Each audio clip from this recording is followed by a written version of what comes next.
Was it a fair fight between Senator Clinton and Bernie Sanders? I believe so. Look, we had 5 candidates in the race. Hillary Clinton, no question about it, ran a very strong campaign. She had resources in the states that matter, especially those early states.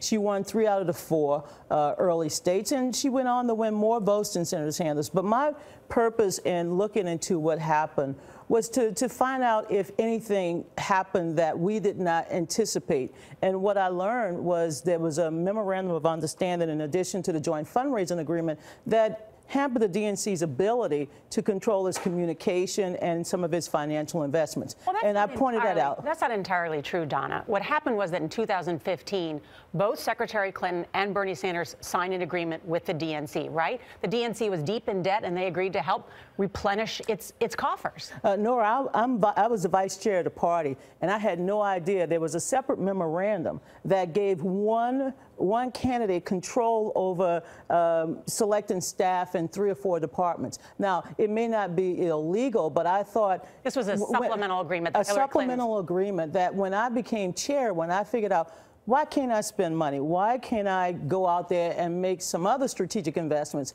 And because of this memorandum, I could not. So I felt obligated, as I told Bernie I would at the convention, that I would get to the bottom of it. And I found no instances that the party rigged the process. And I wanted to make sure that Bernie and his supporters understood. But your book does not seem to suggest that you think it was a fair fight. That's why I'm surprised to hear you say to Nora, no, it was a fair fight.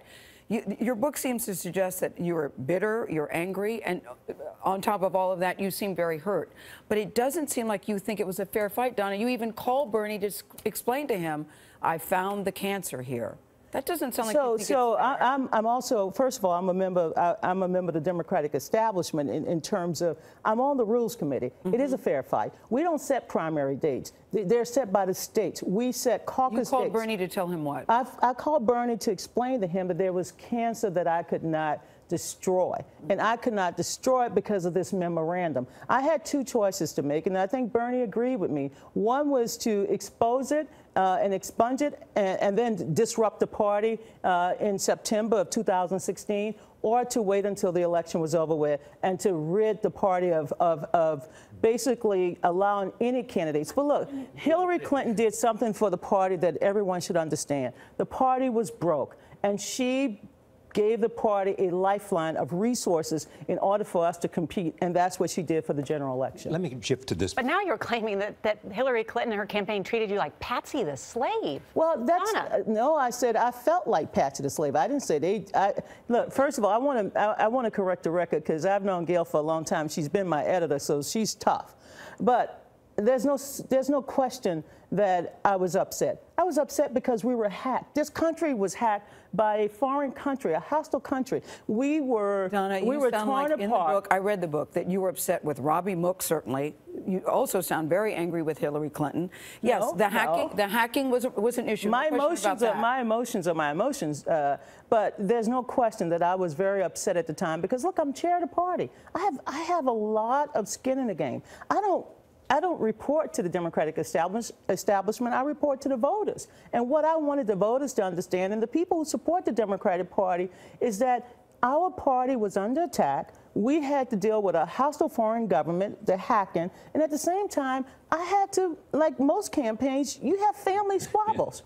I fought with my family. You guys settled on this. I'm going to move to one other thing. All right. Go ahead. No, we're not. And I love these 2 women, but they're tough. All right. Charlie? Of course so they are. Come on, be gentle, Breeze. No, I want to ask you the question about the future of the Democratic Party. Good. When you say that Hillary Clinton, Barack Obama, and former DNC chair Debbie Wasserman Schultz stripped the party to a shell for their own purposes, what does that say? Preceded, Charlie, by the words 3 Titanic egos. Right. Oh, good. The Democratic Party has lost over 900 legislative seats. We've lost over 50 congressional seats. But did they do that to their own purposes? Here's what, you make strategic decisions every time you're involved in a campaign.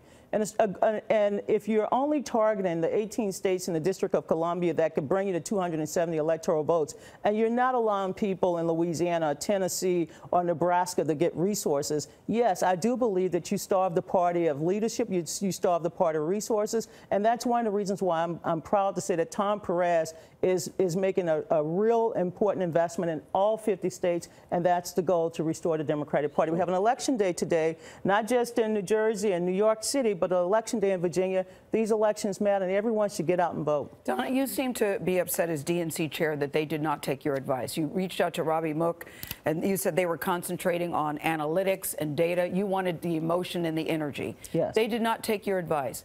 Isn't it up to them to decide how they want to run their campaign? Absolutely, and I made it very clear. I was chair of the Democratic National Committee. I was not the campaign manager. I was not on their strategic calls. I did not go to their strategy meetings. This was their campaign. But you wanted to go. No, I did not want to go. I had enough on my Donna, plate. you wanted no, Gail, I've had enough campaign experience. I did not want to go to the high command of Brooklyn. I wanted to be in Florida and Colorado, as I said, in Pennsylvania. I wanted to be where the people were. I wanted to be with the grassroots. But here's what I wanted. I also wanted the candidate in her campaign to respect the Democratic National Committee. I was an officer of the DNC, and I felt that my job was to protect the Democratic National Committee, which meant all of the candidates, not just the presidential, but the down-ballot candidates as well. Well, you opened the book saying you didn't hear from Hillary Clinton until February 2017. She was quite busy, and she was quite busy.